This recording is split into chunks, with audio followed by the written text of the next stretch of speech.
शुरू करते हैं दोस्तों हमारी आज की धमाकेदार न्यूज सीरीज। लग रहा है कि अब तो वियतनाम को भी चाहिए भारत का बिना का rocket launcher system. Soviet era के ये सारे रशियन सिस्टम को बाय बाय कहने वाले हैं और भारत के पिनाका का वेलकम करने वाले हैं।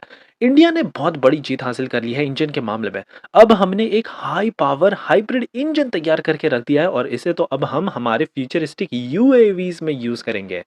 इंडियन रेलवेज ने अब लगभग 8000 करोड़ रुपीस के प्रोजेक्ट को अप्रूवल दे दिया है। क्या है वो प्रोजेक्ट, हम आपको आगे इस वीडियो में बताएंगे। एलएनटी ने अब कुछ सीक्रेट फीचर्स बताए हैं जो ये एफआईसीवी फ्यूचरिस्टिक इन्फेंट्री कॉम्बैट व्हीकल बना रहे हैं ना इंडियन आर्मी के लिए। इसके काफी सारे ऐसे फीचर्स इन्होंने अब रिवील कर दिया है।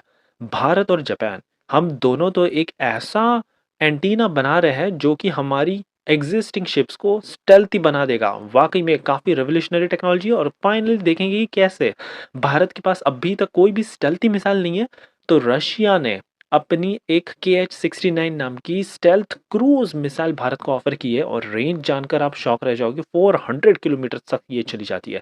सो काफी इंटरेस्टिंग आज की सीरीज होगी, इसलिए प्लीज आप एंड तक देखिएगा। साथ में अगर आप चैनल पर नए हैं, अगर आपको ऐसी न्यूज सीरीज पसंद आती है बहुत ही इन्फॉर्मेटिव, तो प्लीज हमारे चैनल को सब्सक्राइब करना भी मत भूलिएगा ऐसे ही कमाल की सीरीज के लिए। सो पहली खबर आ रही है वियतनाम की तरफ से। अब हम अर्ली स्टेजेस के डिस्कशन में पहुंच चुके हैं वियतनाम के साथ। इनको दरअसल जो सोवियत एरा के टाइम पे BM-21 and BM-14 multi rocket launchers इन्होंने खरीदे थे, ये सारे इनको कबाड़ में डालने हैं और अब ये चाहते हैं कि भारत इनको बेचे अपना पिनाका रॉकेट लॉन्चर सिस्टम। आपको बता दें कि ये भारत का जो गाइडेड पिनाका रॉकेट सिस्टम है, इसने रिसेंटली बहुत ही तेजी से ट्रैक्शन बिल्टअप किया है। अर्मेनिया के बाद फिर फ्रांस ने जब इंटरेस्ट दिखाया और अब तो वियतनाम भी इंटरेस्ट दिखा रहा है इस पूरे सिस्टम में। और होना ही चाहिए क्योंकि पिनाका रॉकेट सिस्टम की टेस्टिंग हम हर बार करते रहते हैं, इसके ट्रायल रन सक्सेसफुली देखने मिलते हैं। अब तो हम एक हाई रेंज वाला पिनाका रॉकेट सिस्टम भी बना रहे हैं जिसकी रेंज 200 किलोमीटर्स की है। तो वाकई में ये सारे फीचर्स के साथ ताज्जुब नहीं होना चाहिए, फॉरेन बायर्स तो बहुत ज़्यादा निकलेंगे और ये इंटरेस्टेड रहेंगे भारत के पिनाका रॉकेट सिस्टम में। सो अब वियतनाम, अब जल्दी आप देखोगे कि साउथ ईस्ट एशिया के भी कई तमाम देश भारत से ये सिस्टम मांगने लगेंगे, जैसे इन्होंने ब्रह्मोस मिसाइल पहले मांगी थी। हमारी अगली खबर आ रही है भारत की नेशनल एरोस्पेस लेबोरेटरी NAL की तरफ से। यहाँ पर constitute of council of scientific and industrial research ने CSIR ने एक बहुत ही सिग्निफिकेंट माइलस्टोन को अचीव कर लिया है। हम जो काम नहीं कर पाए थे काफ़ी लंबे टाइम से, अब हमने कर दिखाया। और एक 10 से 15 किलोवाट का हाइब्रिड वैनकेल इंजन तैयार करके रख दिया है और एक 80 टू 100 किलोवाट वाला एक एक हाई पावर इंजन भी बनाकर रख दिया है। मैं आपको बताता हूँ अब इन दोनों इंजन्स के क्या फ़ायदा है। सबसे पहले तो ये जो हाइब्रिड वाला है ना, यहाँ पर तो इलेक्ट्रिक propulsion सिस्टम का हमने यूज़ किया है, तो इसकी एफिशिएंसी बहुत ज़्यादा इंप्रूव हो गई है। अगर फ्यूल ख़त्म हो जाए तो ये थोड़ा हाइब्रिड मोड में चला जाता है और हाइब्रिड मोड से ऑपरेट करने की वजह से इसका फ्यूल कंजम्पशन बहुत कम होता है, जिससे हमको रेंज ज़्यादा मिलती है। बहुत ही साइलेंट भी ये बन जाता है, एनिमीज तो डिटेक्ट ही नहीं कर पाएंगे। तो वहीं दूसरी तरफ ये जो 80 टू 100 किलोवाट वाला है ना, इसको हमने हाई परफॉर्मेंस propulsion सिस्टम के लिए डिज़ाइन किया है, जैसे कि क्रूज मिसाइल। सो अब भारत ने डिसाइड किया है कि हम जो अनमैन्ड एरियल व्हीकल्स बना रहे हैं ना for reconnaissance, surveillance and border patrolling mission, यहाँ पर अब हम फाइनली CSIR द्वारा ये जो इंजन बनाया है इसी को हम लगाएंगे, स्पेशली हाइब्रिड वाला। और वहीं जहाँ पर हमको थोड़ा लाइट वेट चाहिए, तब हम ये 80 टू 100 किलोवाट वाला वैंकेल इंजन का यूज़ करेंगे। सो दोनों ही इंजन का भारत भरपूर उपयोग करेगा और हमको एक बड़ी जीत मिली है इसके मामले में। अगली खबर रेलवे की तरफ से आ रही है। रिसेंटली अब कैबिनेट ने 8000 करोड़ रुपीस के अप्रॉक्सीमेटली प्रोजेक्ट्स को अप्रूवल दे दिया है और इसमें से सबसे ज़्यादा है मल्टी ट्रैकिंग वाले रेलवे प्रोजेक्ट्स। बेसिकली ट्रैफिक बहुत ज़्यादा हो रहा था, स्पेशली मुंबई प्रयागराज वाराणसी रूट्स में।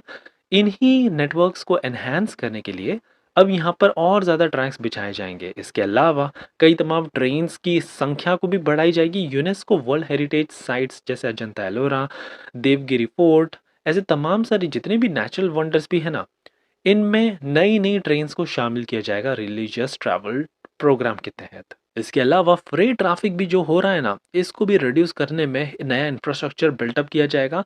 DFC तो ऑलरेडी तेज़ी से बनाया ही जा रहा है, लेकिन और 11 करोड़ रुपए डालकर हम ट्रीज को भी प्लांट करेंगे सो दैट ग्रीन रेलवे बना दी जाए by 2030 net zero carbon emitter वाली। और आपको बता दें पूरे दुनिया में पहली बार पूरे वर्ल्ड में कोई एक ऐसा रेलवे सिस्टम होगा जो पूरी तरह से ग्रीन हो, नेट जीरो कार्बन एमिटर, और ये इंडियन रेलवे बनकर दिखाएगी बाय 2030।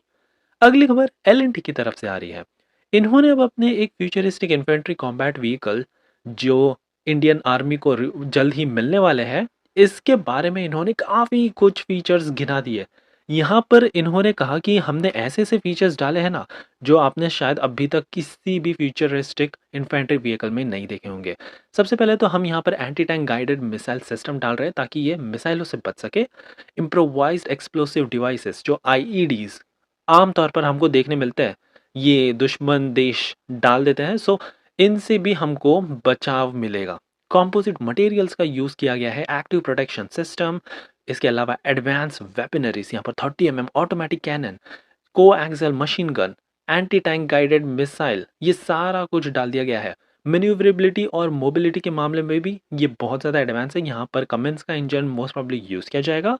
सस्पेंशन बहुत ज़्यादा स्टैटिक है और कमांड एंड कंट्रोल सिस्टम इनको डेटा लिंक्स काफ़ी कुछ क्रिटिकल इन्फॉर्मेशन प्रोवाइड कराता रहेगा। रियल टाइम बैटल अवेयरनेस ये सारा कुछ सुनिश्चित होगा। और फाइनली एफिशिएंसी और कंफर्ट के लिए इनफैक्ट इन्होंने एयर कंडीशनिंग सिस्टम तक डाल दिया है।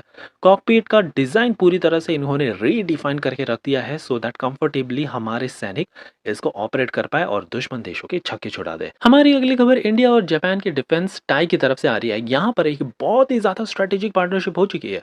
आपको बता दें कि जापान के पास बहुत अच्छी खासी एक्सपर्टीज है स्टेल्थी सिग्नलिंग एंटीनास बनाने की। और हमारी शिप में अभी करंटली ऐसा हो रहा है कि बहुत सारे एंटीना लगा दिए गए हैं जिसके चलते इसकी स्टेल्थीनेस तो चली गई है, बहुत जल्दी ये ट्रैक हो जाता है। सो अब हम जापान के साथ काम करेंगे और ये जितने भी एंटीना है ना इनको निकाल फेंकेंगे और एक सिंगल स्टेल्थी एंटीना बनाएंगे जो कि इतना ज़्यादा एडवांस होगा कि ये हमारी पूरी शिप को ही स्टेल्थी बना देगा। आपने बिल्कुल ठीक सुना है। यहाँ पर अब भारत ने डिसाइड किया है कि अब हम डेवलप करेंगे हमारा futuristic frigate multi role class of warship under the programme Mogami. अब यहाँ पर काफ़ी कुछ इसके फीचर्स इन्होंने गिनाए। सबसे पहले तो रेड्यूस रेडार क्रॉस सेक्शन जिसके चलते पूरी तरह से स्टेल्थी कैपेबिलिटी ऑफर करेगा। रिलायबिलिटी बहुत ज़्यादा होगी। परफॉर्मेंस हार्श मैरीटाइम एनवायरनमेंट में ये बहुत इजीली काम करेगा। डेटा प्रोवाइड कराता रहेगा सिग्नलिंग। और मेंटेनेंस बहुत ज़्यादा आसान है और क्योंकि जापानीज टेक्नोलॉजी है तो वाकई में लॉन्ग लास्टिंग है। सो ये बहुत ज़्यादा इंपॉर्टेंट पार्टनरशिप हो गई है फाइनली हमारी जापान के साथ। और यहाँ पर अब जापानीज एक्सपर्टीज़ का यूज़ करके भारत में ऐसे यूनिकॉर्न एंटीनास बनाए जाएंगे हमारे वॉरशिप्स के लिए। सो ये थी हमारी आज की धमाकेदार न्यूज़ सीरीज। आई होप कि आपको ये सीरीज पसंद आई हो। और अगर हाँ तो प्लीज़ एज यूजुअल आपका एक लाइक करना मत भूलिएगा ऐसा ही कमाल का सपोर्ट दिखाने के लिए।